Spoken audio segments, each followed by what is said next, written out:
¿Cuánto tiempo crees que tarda un hombre solo en convertir un árbol gigante en una canoa completamente funcional? Un artesano australiano talló una embarcación de 6 metros usando únicamente herramientas manuales, sin maquinaria moderna, trabajando directamente en el bosque. Lo que parece imposible en semanas, él lo completó paso a paso, con hacha, formón y fuego controlado, exactamente como lo hacían las culturas indígenas hace miles de años. Esto no es una recreación artística ni un experimento académico, es construcción real, con madera real, para navegar agua real. El árbol medía casi 2 metros de diámetro en la base.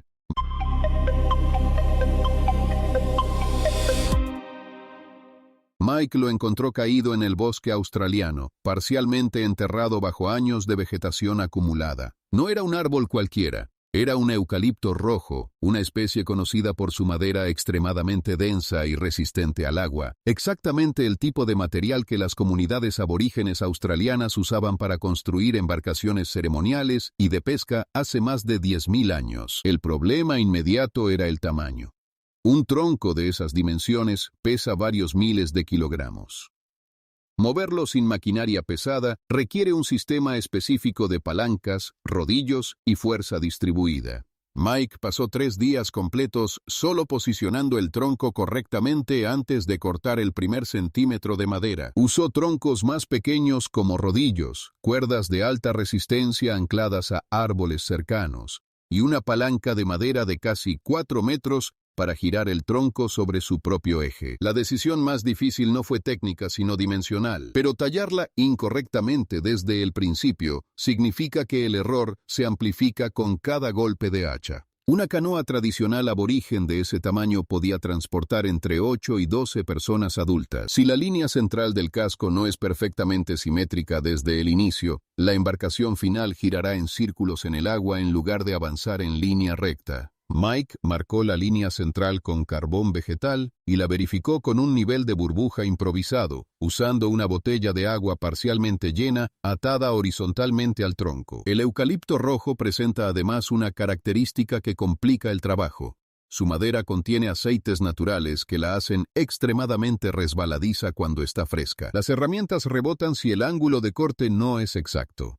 Mike sufrió 2 resbalones con el hacha en el primer día, ninguno con consecuencias graves, pero suficientes para entender que el ritmo de trabajo debía ser más lento y calculado de lo que originalmente había planificado. Midió la longitud final en 6 metros con 20 centímetros. El ancho máximo en el centro del casco sería de 90 centímetros, con una profundidad interior de 45 centímetros. Estos números no son arbitrarios, corresponden a proporciones históricas documentadas de canoas aborígenes del sureste australiano, donde la relación entre longitud y ancho garantiza estabilidad lateral sin sacrificar velocidad en aguas abiertas. Antes de cortar la forma exterior del casco, Mike realizó una prueba que pocos constructores modernos conocen. Golpeó el tronco en diferentes puntos con un mazo de madera y escuchó el sonido. Las zonas de madera sana producen un sonido sólido y uniforme.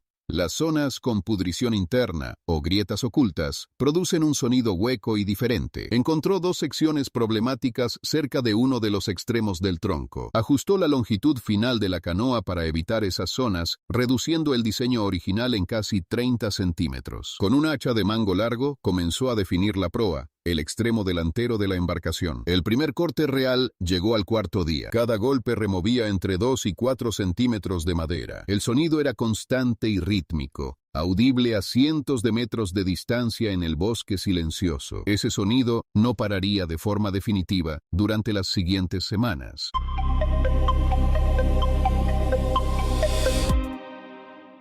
La técnica de talla con hacha que usó Mike no es la que la mayoría imagina. No se trata de golpear directamente hacia abajo con fuerza bruta. El método correcto consiste en realizar 2 cortes en ángulo convergente. El primero en diagonal descendente, el segundo horizontal o ligeramente ascendente. El punto donde ambos cortes se encuentran libera un bloque de madera limpio sin astillar la fibra circundante. Un golpe directo contra la fibra espiral produce astillas impredecibles que pueden arruinar semanas de trabajo en segundos. Con eucalipto rojo, este método es obligatorio porque la fibra de esta madera corre en espiral alrededor del tronco. no en línea recta. Mike trabajó primero la forma exterior del casco durante 4 días completos. La proa y la popa recibieron un perfil elevado, siguiendo el diseño tradicional de las canoas del río Murray, donde las puntas levantadas permiten que la embarcación suba sobre las olas pequeñas en lugar de cortarlas frontalmente. Esta diferencia de diseño significa que la canoa puede navegar en aguas con viento sin llenarse de agua por los extremos. Al 5.º día apareció el primer problema serio. Al retirar una capa de madera en el costado derecho del casco, Mike descubrió una veta de madera con dirección diferente al resto del tronco. Una anomalía natural llamada grano entrecruzado. Esta zona era significativamente más dura que el material circundante y resistía el hacha de manera irregular. Cada golpe en esa sección producía resultados impredecibles. A veces removía demasiado material, a veces casi nada. Trabajar esa zona con hacha era demasiado arriesgado porque podía crear una depresión asimétrica en el casco que comprometería la flotabilidad del lado derecho. La solución fue cambiar de herramienta. Mike usó un formón de 20 milímetros de ancho golpeado con un mazo de madera dura para trabajar el grano entrecruzado centímetro a centímetro. El proceso fue 4 veces más lento que el trabajo con hacha, pero permitió control milimétrico sobre la cantidad de material removido en cada golpe. Tardó 1 día y medio completo en resolver esa sección de aproximadamente 40 centímetros de largo. El vaciado interior del tronco comenzó al 8.º día. Esta fase es técnicamente la más crítica de toda la construcción, porque determina el grosor final de las paredes del casco. Demasiado grueso y la canoa pesa tanto que se hunde baja en el agua, reduciendo su velocidad y maniobrabilidad. Demasiado delgado y las paredes se fracturan con el impacto contra rocas o troncos sumergidos. El grosor objetivo para las paredes laterales era de 3 centímetros. Para el fondo del casco, 4 centímetros, porque esa superficie recibe el mayor impacto mecánico durante la navegación. Para medir el grosor desde el exterior sin poder ver el interior, Mike usó un método que los constructores aborígenes originales también empleaban. Clavó varillas delgadas de madera a través del casco desde el exterior en puntos estratégicos, marcadas previamente a la profundidad exacta deseada. Cuando la herramienta de vaciado interior alcanzaba la punta de una varilla, el grosor en ese punto era correcto. Las varillas funcionaban como indicadores de profundidad distribuidos por todo el casco. El vaciado generó una cantidad de viruta y astillas que Mike no había anticipado. Al final del 10.º día, el tronco estaba rodeado por más de 200 kilogramos de madera removida, apilada en montículos que llegaban a la altura de la rodilla. Esa madera no fue desperdiciada. Las piezas más grandes se reservaron para fabricar los 2 remos que acompañarían a la canoa terminada. Hacia el final de la fase de vaciado con herramientas de corte, las paredes del casco tenían entre 4 y 6 centímetros de grosor en la mayoría de los puntos, todavía por encima del objetivo final. El ajuste de precisión requería una técnica completamente diferente, una que usa fuego en lugar de metal. El fuego controlado dentro de una canoa en construcción no es un accidente ni una técnica primitiva de último recurso.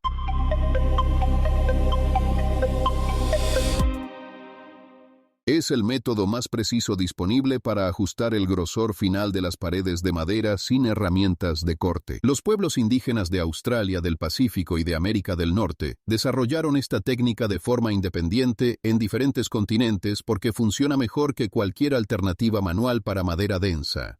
Mike preparó el fuego interior con carbón vegetal específicamente seleccionado. No madera verde ni leña común. El carbón vegetal produce calor concentrado sin llama alta, lo que permite controlar exactamente qué superficie se quema y a qué velocidad. Colocó una capa delgada de carbón encendido directamente sobre el fondo interior del casco y observó durante los primeros 20 minutos sin intervenir, registrando cómo se comportaba la combustión sobre el eucalipto rojo. La madera de eucalipto reacciona al fuego de manera diferente a otras especies. Sus aceites naturales aceleran la combustión en zonas donde la concentración de aceite es mayor, creando puntos calientes irregulares.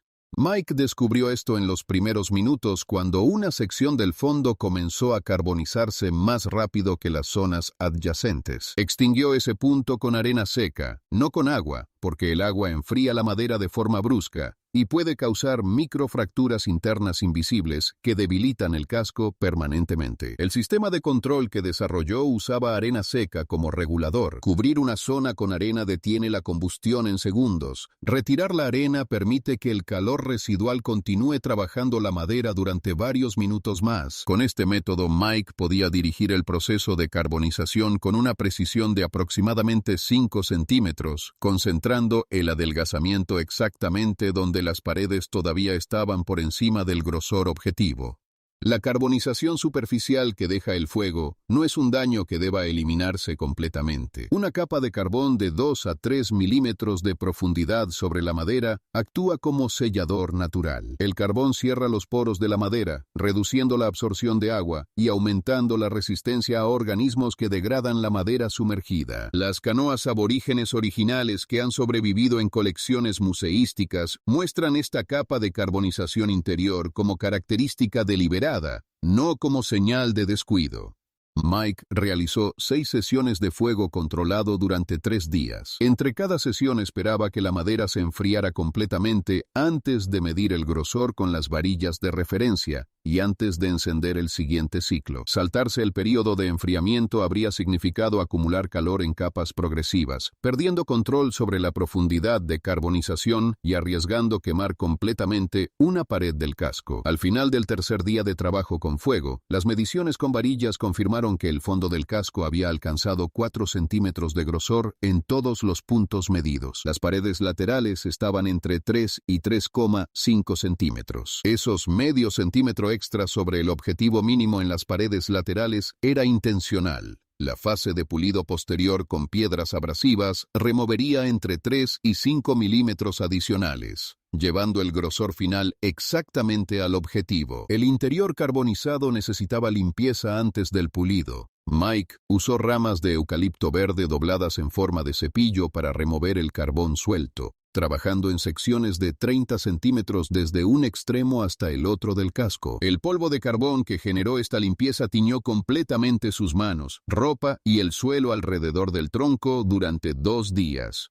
Lo que quedó adherido firmemente a la madera después del cepillado era exactamente la capa selladora que debía permanecer. El olor del eucalipto quemado impregnó el área de trabajo durante toda esa semana. Es un olor específico, completamente diferente a cualquier otra madera quemada, con un componente mentolado que viene de los aceites volátiles de la especie. Ese mismo olor habría sido familiar para cualquier constructor de canoas aborigen trabajando en el mismo tipo de bosque hace 5000 años. El pulido con piedras abrasivas transformó completamente el aspecto interior del casco.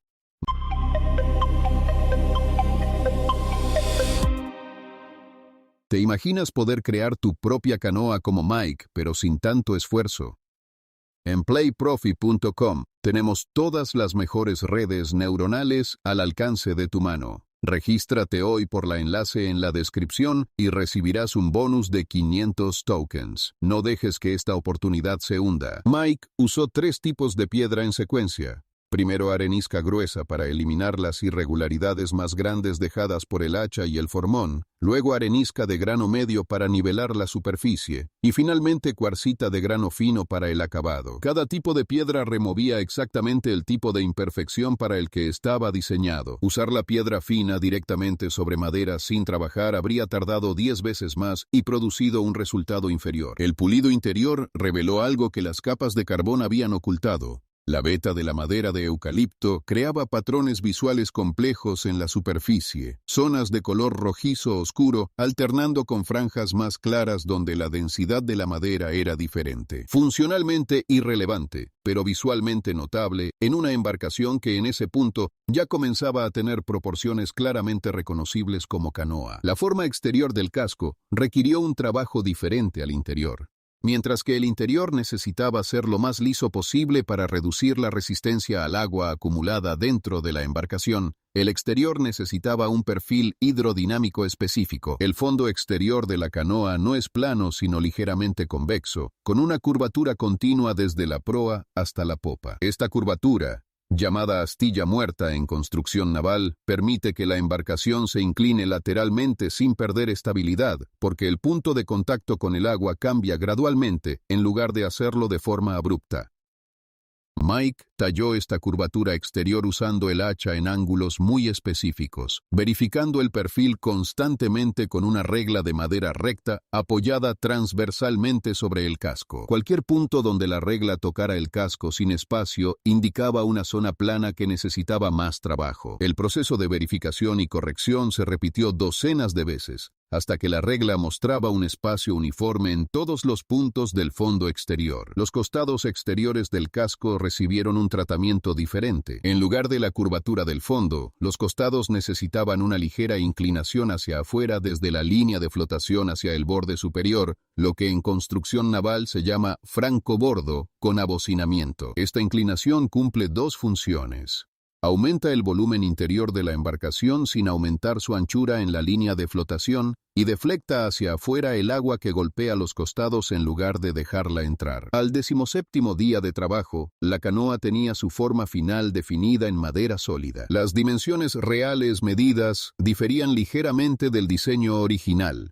La longitud final resultó en 6 metros exactos en lugar de 6 metros 20, porque los ajustes para evitar las zonas de madera problemática habían acortado ambos extremos. El ancho máximo era de 87 centímetros, 3 centímetros menos que el objetivo, resultado directo del grano entrecruzado que había obligado a remover más material del planificado en el costado derecho. Estas diferencias respecto al diseño original no eran defectos, sino adaptaciones a la madera real. Un constructor que insiste en las medidas exactas del diseño original cuando la madera tiene irregularidades, termina con una embarcación con zonas débiles en puntos críticos. Un constructor que adapta el diseño a lo que la madera permite, termina con una embarcación que puede ser ligeramente diferente al plan pero estructuralmente íntegra. El peso en ese punto era imposible de medir con precisión sin equipamiento, pero Mike estimó entre 180 y 220 kilogramos basándose en las dimensiones y en la densidad conocida del eucalipto rojo seco, que es aproximadamente 800 kilogramos por metro cúbico. Una canoa de esas dimensiones con esas paredes desplazaba suficiente agua para soportar una carga útil de entre 400 y 500 kilogramos sobre su propio peso,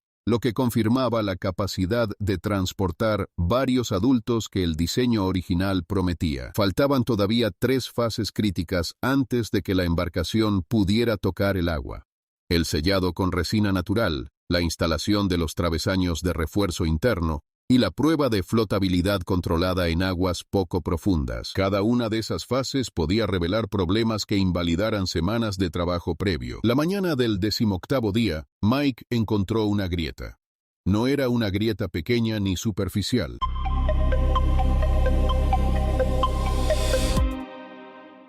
Corría diagonalmente desde el borde superior del costado izquierdo hacia el fondo del casco, atravesando aproximadamente 60 centímetros de longitud y con una apertura visible de casi 2 milímetros en su punto más ancho. Había aparecido durante la noche, mientras la madera se secaba de forma desigual expuesta al aire del bosque. La grieta no estaba ahí la tarde anterior. El eucalipto rojo tiene una característica bien documentada entre los carpinteros que trabajan esta especie. Cuando pierde humedad rápidamente, las tensiones internas de la madera se liberan de forma repentina y pueden abrir fisuras en cuestión de horas. La fase de vaciado había reducido el grosor de las paredes hasta el punto en que la madera ya no tenía masa suficiente para resistir esas tensiones internas sin deformarse.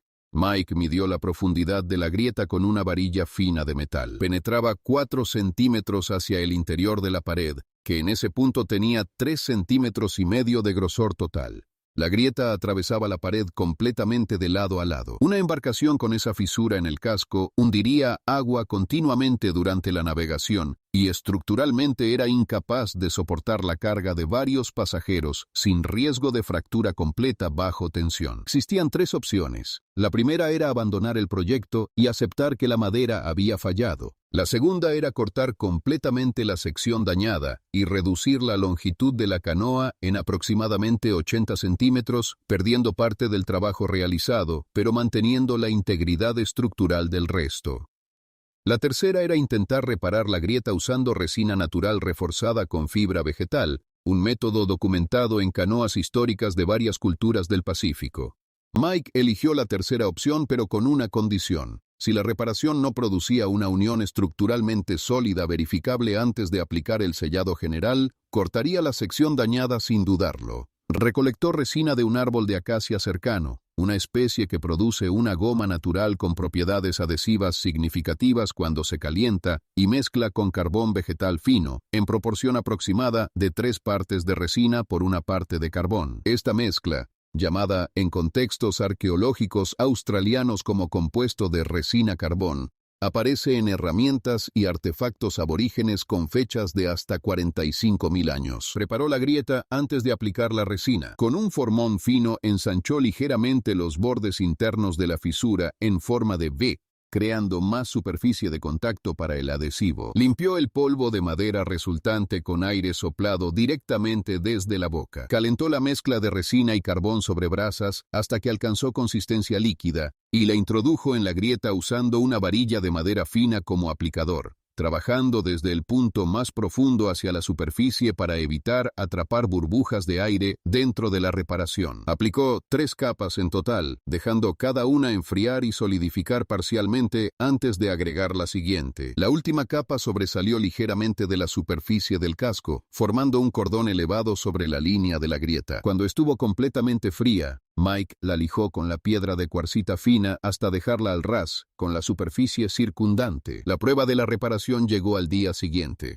Mike golpeó la zona reparada repetidamente con el mazo de madera, primero con fuerza moderada y luego con golpes más fuertes, escuchando el sonido resultante. Una reparación fallida produce un sonido hueco diferente al de la madera sólida circundante. La zona reparada sonó idéntica al resto del casco en todos los puntos golpeados. Presionó el borde de un formón en el centro de la línea de reparación con fuerza suficiente para marcar madera blanda. La resina solidificada resistió sin ceder. No era una garantía absoluta de que la reparación soportaría la tensión del agua bajo carga completa, pero era suficiente evidencia para continuar hacia la fase de sellado general, que añadiría otra capa de protección sobre toda la superficie del casco, incluyendo la zona reparada. El proyecto seguía en pie, con 18 días de trabajo preservados por una mezcla de resina vegetal y carbón que los primeros habitantes de ese continente habían perfeccionado hace decenas de miles de años.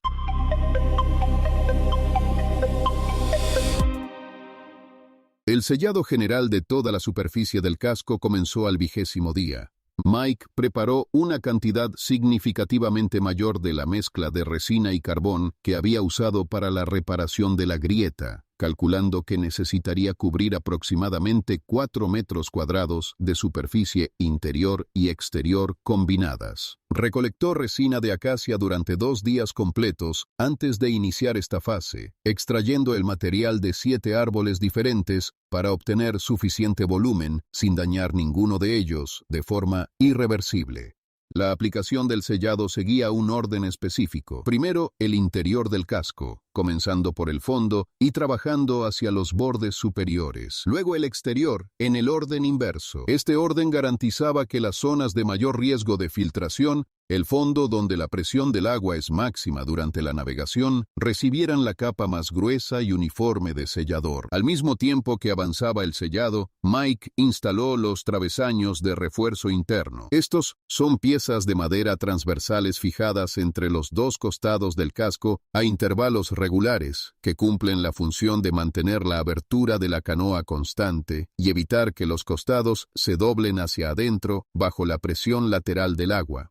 Sin travesaños, una canoa de madera de pared delgada puede deformarse y perder su forma simétrica después de pocas horas en el agua. Mike cortó 5 travesaños de ramas de eucalipto de diámetro uniforme, cada uno ajustado exactamente al ancho interior del casco en su posición específica. Los fijó usando el mismo compuesto de resina y carbón aplicado en las uniones, reforzado con ligaduras de corteza de árbol entrelazada que él mismo había trenzado. Esta combinación de adhesivo y ligadura es la misma que aparece en canoas aborígenes históricas conservadas en museos de Melbourne y Sydney. El 23º día llegó el momento que determinaría si 3 semanas de trabajo tenían valor real o eran simplemente una escultura de madera que nunca navegaría.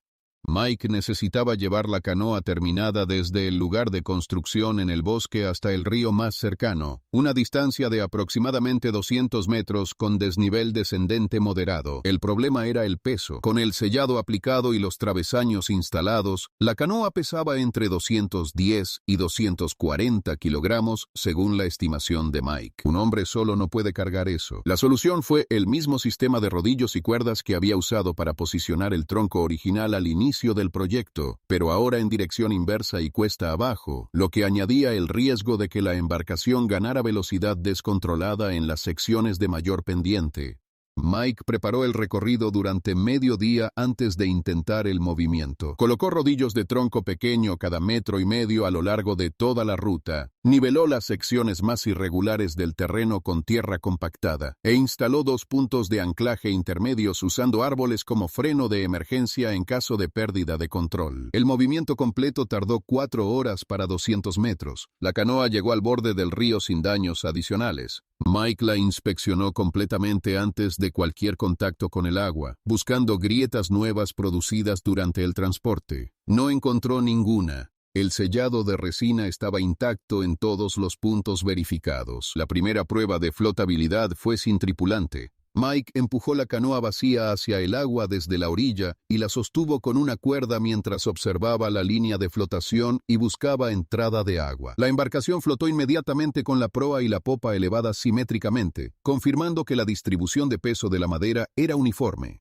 Después de 10 minutos flotando vacía, Mike revisó el interior. Había una pequeña acumulación de agua en el punto más bajo del fondo, aproximadamente medio litro, proveniente de una zona donde el sellado era ligeramente más delgado. Extrajo la canoa del agua, secó el interior completamente y aplicó una capa adicional de resina específicamente en la zona que había mostrado filtración. Esperó 2 horas a que solidificara. Luego entró al agua él mismo. El momento en que Mike colocó su peso completo dentro de la canoa fue el primer test real de todo el trabajo estructural. La embarcación se hundió en el agua hasta la línea de flotación calculada, ni más ni menos. No entró agua por los costados, no entró agua por el fondo. La reparación de la grieta del 18º día sostuvo la carga sin ceder. Los travesaños mantuvieron los costados en posición correcta, sin deformación visible. Mike tomó uno de los remos fabricados con la madera sobrante del vaciado y realizó los primeros 10 paladas. La canoa respondió exactamente como el diseño histórico prometía. Avanzó en línea recta sin corrección lateral, se inclinó suavemente al cambiar el peso de un lado a otro sin amenazar con volcar,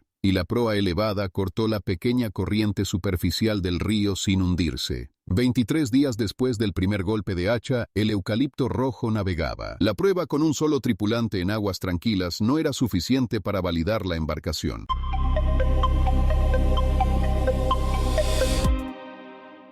Una canoa de estas dimensiones y con este diseño histórico estaba construida para transportar múltiples personas y carga pesada en aguas con corriente real. Mike decidió realizar la prueba de carga máxima en una sección del río con corriente visible, no en la zona tranquila donde había realizado las primeras pruebas. Invitó a 3 personas adicionales para la prueba de carga, 4 adultos con un peso combinado estimado en 320 kilogramos. Más los 2 remos y el equipamiento básico, llevaban la carga total dentro de la canoa a aproximadamente 340 kilogramos. Sumado al peso de la embarcación, el sistema completo desplazaba entre 550 y 580 kilogramos de agua. Eso estaba dentro del límite calculado de capacidad, pero en el límite superior, no en el centro seguro del rango. La sección elegida para la prueba tenía una corriente de aproximadamente 4 kilómetros por hora, con 2 curvas pronunciadas y una zona de aguas poco profundas con rocas parcialmente sumergidas visibles desde la orilla.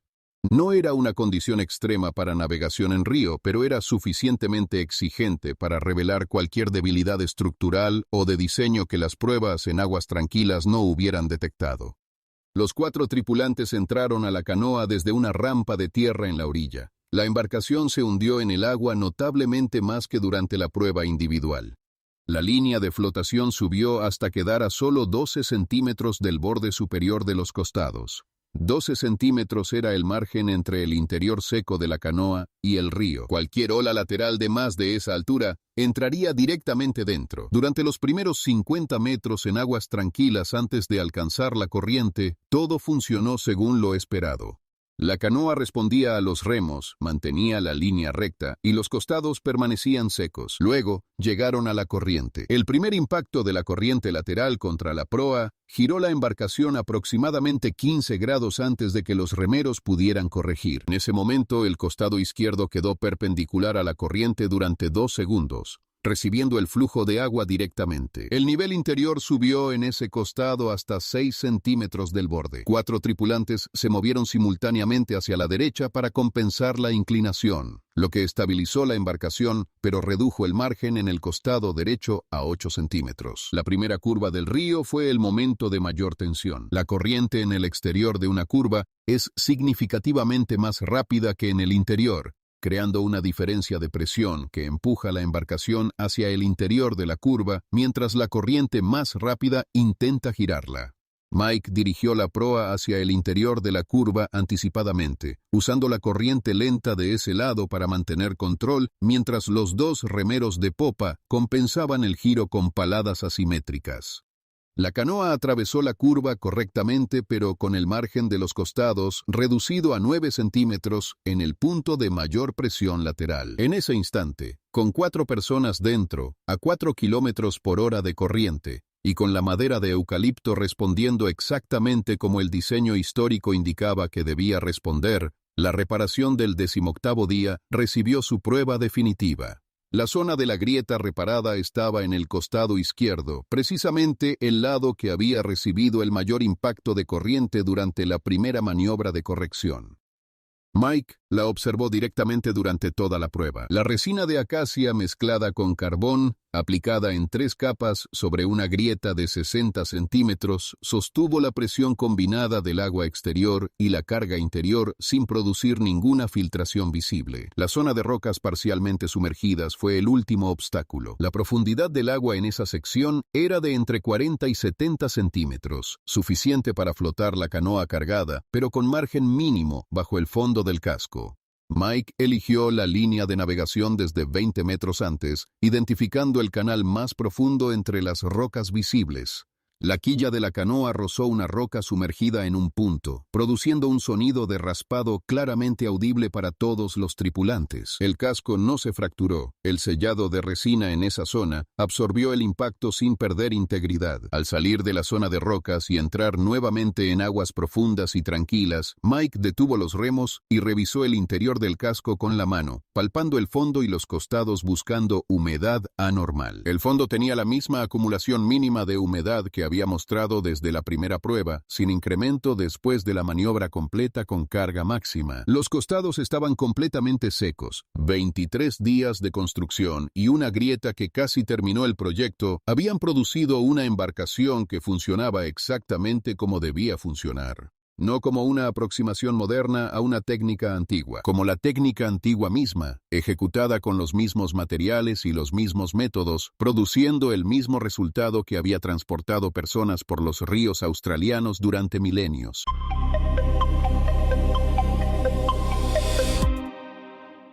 23 días.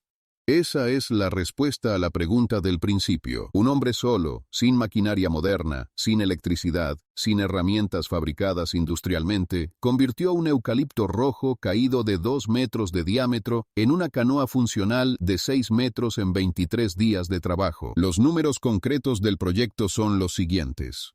Mike realizó aproximadamente 200 horas de trabajo manual distribuidas en 23 días. Removió entre 220 y 250 kilogramos de madera mediante corte con hacha y formón. Realizó 6 sesiones de fuego controlado durante 3 días para el ajuste fino del grosor de las paredes. Aplicó 3 capas de resina de acacia mezclada con carbón vegetal sobre una grieta de 60 centímetros que apareció en el 18º día. Instaló 5 travesaños de refuerzo interno. Transportó la embarcación terminada 200 metros desde el bosque hasta el río usando únicamente rodillos de madera y cuerdas. Y navegó con 4 personas a bordo en aguas con corriente real como prueba final final de validación. La canoa no está en un museo ni fue destruida después del proyecto. Flota. Navega. Puede usarse hoy exactamente igual que el día de la prueba de carga máxima. Lo que este proyecto demuestra no es que las técnicas antiguas sean superiores a las modernas. Demuestra algo más específico, que el conocimiento técnico acumulado por las culturas aborígenes australianas durante miles de años resolvía problemas de ingeniería real con soluciones que no requieren revisión ni mejora. La proporción entre longitud y ancho de la canoa, el grosor diferenciado entre fondo y costados, la carbonización interior como sellador natural, el compuesto de resina y carbón como adhesivo estructural, la forma elevada de proa y popa para navegación en corriente. Cada una de esas decisiones de diseño tiene una razón funcional precisa que la construcción moderna confirma. No contradice. El eucalipto rojo que Mike encontró caído en el bosque australiano llevaba probablemente entre 80 y 120 años creciendo antes de caer. Sus aceites naturales, su densidad de 800 kilogramos por metro cúbico, su resistencia al agua y a los organismos que degradan la madera sumergida, todas esas características que complicaron el trabajo de talla son exactamente las mismas características que hacen de esa madera el material ideal para una embarcación que debe durar décadas en contacto con el agua. El árbol tardó más de un siglo en crecer. La canoa tardó 23 días en construirse. Y la técnica que hizo posible esa construcción tardó decenas de miles de años en desarrollarse y perfeccionarse por las personas que vivían en ese mismo bosque, en ese mismo río, con esa misma madera, antes de que existiera ningún registro escrito de ningún tipo en ningún lugar del planeta. Eso es lo que se escucha en el sonido rítmico del hacha contra el eucalipto durante 23 días en el bosque australiano. No es el sonido de un experimento ni de una recreación histórica, es el sonido de una solución que funciona, que siempre funcionó, y que seguirá funcionando mientras existan árboles, ríos y personas con el conocimiento y la paciencia para convertir los primeros en embarcaciones capaces de navegar los segundos.